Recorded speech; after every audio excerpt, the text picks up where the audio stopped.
sorry, I'm sorry, I did a mistake. Spoiler হয়ে এটা এটা কেটে দিন। আমি শুনেছিলাম যে তিশা ও যখন ক্যামেরা যখন অ্যাকশন হলো তিশা কমপ্লিটলি চেঞ্জ হয়ে যায়।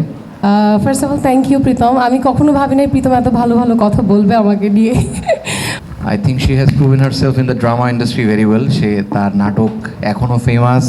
তাকে মানে আমি আসলে যেটা বললাম যে টপ টিয়ার মানে অ্যাক্টরদের ভিতরে তিশা পড়ে, and I was very excited because of her skills. আমি শুনেছিলাম যে তিশা ও যখন ক্যামেরা যখন অ্যাকশন হলো তিশা কমপ্লিটলি চেঞ্জ হয়ে যায়, and I saw that first hand.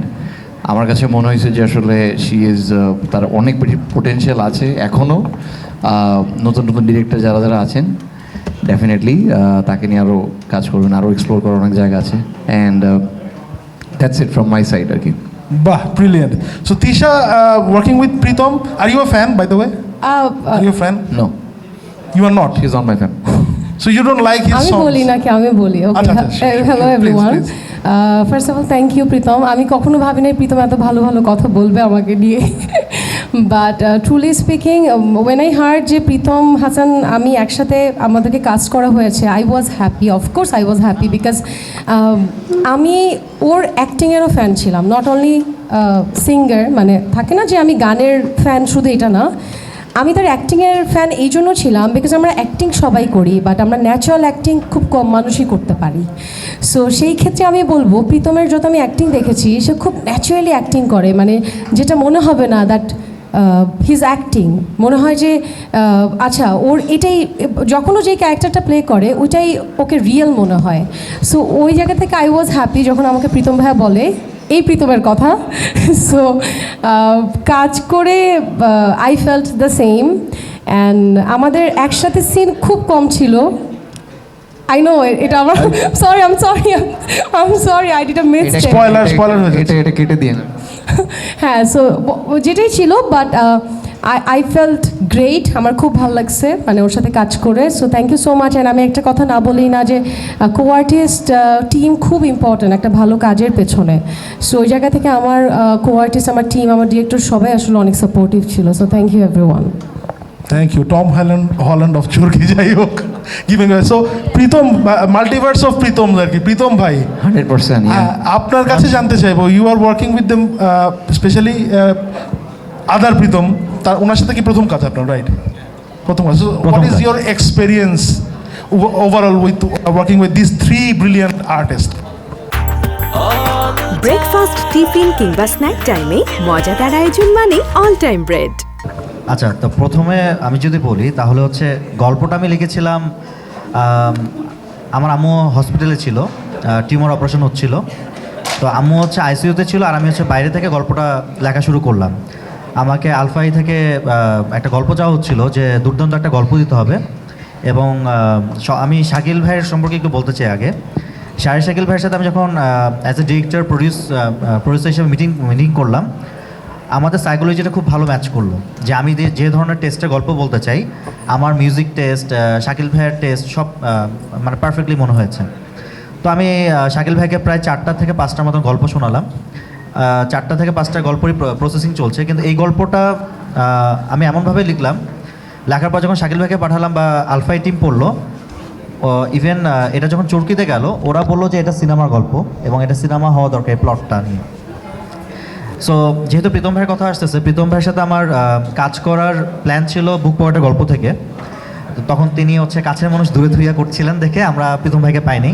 তো আমাদের মধ্যে একটা ক্ষুধা রয়ে গেছিলো যে একসাথে কাজ করতে হবে, এটা নাটক হোক বা যে কোনো প্ল্যাটফর্মে হোক।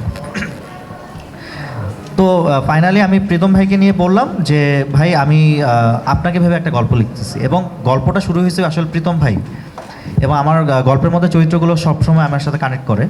সো আমি যে অসহায়ত্বটা ফিল করছিলাম, মা যেহেতু হাসপাতালে, আমি মেঘের অসহায়ত্বটাকে ফিল করলাম, যে মেঘ নামের যে চরিত্রটা, এবং আমি এটাতে প্রীতম ভাইকে দেখছি। তো শাকিল ভাই এখানে আমাকে বললো যে তোমার এখানে স্বাধীনতা আছে। আমি বলছি ভাই স্বাধীনতা সব জায়গায় আছে, বাট আমি প্রীতম ছাড়া এটা করতে পারবো না, কারণ আমি এখানে দেখলাম। এরপরে আস্তে আস্তে করে আমি যখন বানালাম, তখন আমি জাস্ট একমাত্র একটা ক্যারেক্টার দেখতে পারতেছিলাম না, জ্যোতি ক্যারেক্টারটা কে হতে পারে? জ্যোতি ক্যারেক্টার আমার যাদের সাথে কাজ হয়েছে, হয় তাদের সাথে আমি যে অ্যাক্টিং চাচ্ছি বা আমি যে ধরনের এক্সপ্রেশনস চাচ্ছি, সেটা আমার কাছে মনে হচ্ছে আমার সাথে কাজ করার মধ্যে তিশা আপুর সাথে আমার কাজ করার এক্সপিরিয়েন্স সবচেয়ে ভালো, এবং আমরা একসাথে back to back মেমোয়ার of love এবং নীল অপরাজিতা করেছিলাম। সো আমাদের এক্সপিরিয়েন্সটা খুবই ভালো এবং আমরা বন্ডিংটা খুব ভালো, এবং ওর ফ্যান আমার ফ্যান একসাথে আমাদের কাজ চাইতো। 1 বছর যেহেতু কাজ হয়নি, সো আমি ডিসাইড করলাম জ্যোতি ক্যারেক্টারটা আসলে, যখন তিশা আপুর সাথে কথা বললাম প্রথমে আমি বুঝতে পারতেছিলাম না যে আসলে জ্যোতিকে প্লে করতে, মানে জ্যোতি খুবই ক্রিটিক্যাল একটা ক্যারেক্টার। হ্যাঁ, এটা বলা যায় আসলে তানজিন তিশার এরিয়ার one of the most challenging আসলে ক্যারেক্টার, এটা ছিল খুবই চ্যালেঞ্জিং True, একটা that's character. very true. So আমি যখন তিশা আপুকে গল্পটা বললাম যে আপু গল্পটা যতটুকুই তুমি আছো কিন্তু পারফরমেন্সের ওভারঅল পারফরমেন্স করতে হবে, তিশা আপু গল্প শুনে খুব পছন্দ করলো, এবং আমরা যখন সামনাসামনি দেখলাম তিশা আপুকে, আমার মনে হচ্ছে হ্যাঁ আমি জ্যোতিকে পেয়ে গেছি। আমি গিয়ে প্রীতম ভাইকে বললাম ভাই আমি জ্যোতি পেয়েছি। এরপরে আসলো হচ্ছে উষা কে হইতে পারে? উষা এমন একটা মেয়ে যাকে আমি কখনো দেখিনি। মানে এখানে উষা ক্যারেক্টার হচ্ছে এরকম যে এটা একদমই আমার বানানো একটা চরিত্র, এবং কিছু কিছু তো আমার জীবন থেকে নেওয়া হয়েছে রোমান্টিক পার্টগুলা। হ্যাঁ সেটাই জিজ্ঞেস করতে চাচ্ছি, মানে একদম তো কাল্পনিক না মনে হচ্ছে। কাল্পনিক না, অবশ্যই আমি আমার গল্প সাথে জীবনকে কানেক্ট করি। রাইট, তো অ্যাবসলিউটলি। উষা ক্যারেক্টারটা এমন একটা চরিত্র যার ফেসটা পোকার ফেস, যাকে দেখলে বোঝা যায় না ওর মধ্যে কতটা উত্থান পতন চলে। আর একদমই নিউ ফেসকে আমি ইন্ট্রোডিউস করাতে যাচ্ছিলাম এই কন্টেন্টের জন্য, উষার জন্য, যে মায়া আশা বা অপেক্ষার গল্পটা আছে এটা আপনারা দেখলেই বুঝতে পারবেন। এবং উষাকে নিয়ে আমি কখনোই ভয় পাইনি, যেহেতু ও প্রথম, আমার ফ্রেশারদের নিয়ে কাজ করতে খুব পছন্দ হয়। এবং ওর সাথে যখন আমি প্রথম ইন্টারভিউ করলাম, ও যখন আসলো, ওর গানের ফ্যান আমি ছিলাম অনেক আগের থেকেই, ও খুব সুন্দর গান করে। সো ও যখন এসে আমার সাথে যখন কথা বলা শুরু করলো, আমার কাছে মনে হয় যে ইয়েস আমি উষা পেয়ে গেছি। ওর হাসি থেকে শুরু করে সব কিছুতে মনে হয়েছে যে ইয়েস আমি উষাটাকে পাচ্ছি। বাহ, সো brilliant. সব কিছু মিলিয়ে চরকিও রাজি হলো আমার সাথে। সো